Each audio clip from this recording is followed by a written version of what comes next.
Hi, Paul Sackis, Good News Planet. We're going to talk about something very important. Learn about the United States Army Cyber Command and its role as the nation's first line of defense in cyberspace. We have Major Erika Alvarado on the line. Good morning, Major. How are you? I'm good. Good morning. It says here you're a Cyber Operations Planner, Deputy Commander, and Training Officer for the United States Army Reserve Cyber Protection Brigade. Okay. Whoa. You're a busy person. So tell us, what is that? What are some of your responsibilities in that position? So some of the responsibilities, I kind of organize what our training platforms would be like, so that way we can all get trained across the board in the various different realms that we have to, as well as kind of step in when my commander's not there and kind of assume his duties. And so what actually in the case of the United States Army, what is cyber security? What is cyber command? This to me would be extremely important. Tell us about, some of the things you're involved with, if you're able to. Sure. So in the Army, our focus is cyberspace operations. We have trained soldiers monitoring and ensuring our portion of the cyberspace domain stays protected 24 hours a day, 7 days a week, around the world. Mm-hmm. Yeah, so then our brigade, the Army Reserve Cyber Protection Brigade, has 10 cyber protection teams. Each team acts as like a maneuver unit conducting defensive cyber operations against possibly sophisticated and persistent threats on our network. Kind of like the ones you would call if you want a more thorough assessment of your network, or if you just need a little bit more help on what's going on if your current IT personnel needs some support. So are you with the Army Reserve or with the U.S. Army directly? Or is there two different things? Yeah, so I'm part of the Army Reserve, but under the Army Reserve is the Army. So the Army is composed of the Army Reserve, the Active Army, and the National Guard. Oh, okay. Mm-hmm. So now, cybersecurity, we're quite involved with the International Day of Peace, and so is the United States Army World Peace. I think they ended the Cold War by having nukes towards facing us from Russia and vice versa.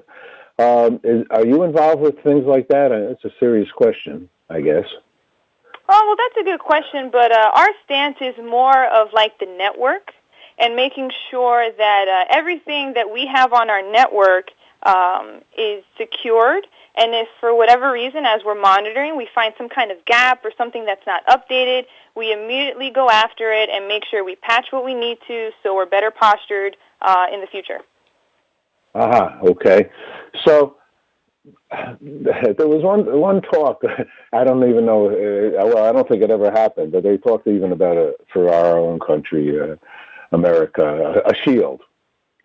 When you say cyber space, and I don't know if that shield that was considered, I think, by the government, would have fallen into that. But is cyberspace, is it a computerization concern, or is it in the air, or in the waters? No, so cyberspace is pretty much all of the Internet.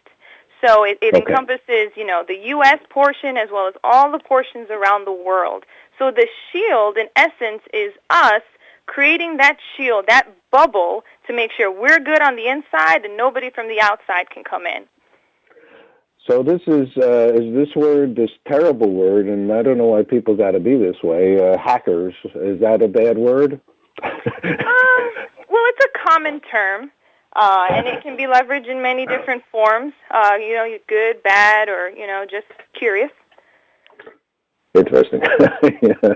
But normally, that's what it is. So in that regard, so you have, I'm sure, lots of computerization to look into things like that for the concern of, the Army is protecting the assets of our government, right? Correct. Is that correct? Correct. So if somebody wanted to do something damaging, say to the Federal Reserve or something like that, would you be involved with looking at things like that? I'm not just sure. That's what I'm asking. So it would all depend on the situation, because the Army does work with a lot of the local and federal agencies across the U.S. So the intent is, no matter what happens, we all join forces as best we can. We share information as best we can as well, to all try to mitigate what we may see coming, or just to, like I said earlier, better posture ourselves to what may come. So, I don't really follow too much of it, because I'm personally not so happy thinking about that people would have to do that kind of a way of a life to break into something that's not necessarily theirs. So cybersecurity, the word, but I see the word all around. I see conferences on cybersecurity. I mean, it's, in essence, I'll have to say, it's like a big deal. Yeah, and, right? Yeah, so cybersecurity is kind of more of a term that is used to reference kind of like your local IT support, where they're making sure that, procedures are being followed properly, things are configured, passwords are complex and are not set to default, essentially. Now, cyberspace operations is more what we do on the Army side, where we make sure, these defensive mechanisms are in place, or we develop ones that need to be in place, as well as posture ourselves in the event we have to go on the offensive. Now, let me ask you a little bit about you, because I find you very interesting. Army Reserve. You enlisted in the Army Reserve at 17 years old. Wow. So what was it that interested you at the age of 17 to join the Army? So lucky for me, I was part of a program in high school that was like a military program, the JROTC program. That was just kind of something I did on a whim with some friends. I noticed that I really loved the structure. I loved the message. I loved what I did. So at the age of 17, which ideally is kind of young to make a decision to join the Army, I spoke to my parents, and though they didn't expect it, they were very supportive. They signed the papers, because at the age of 17 you need a waiver, and I've never looked back since. I love what I do. I transitioned as an officer, and I wouldn't change a thing.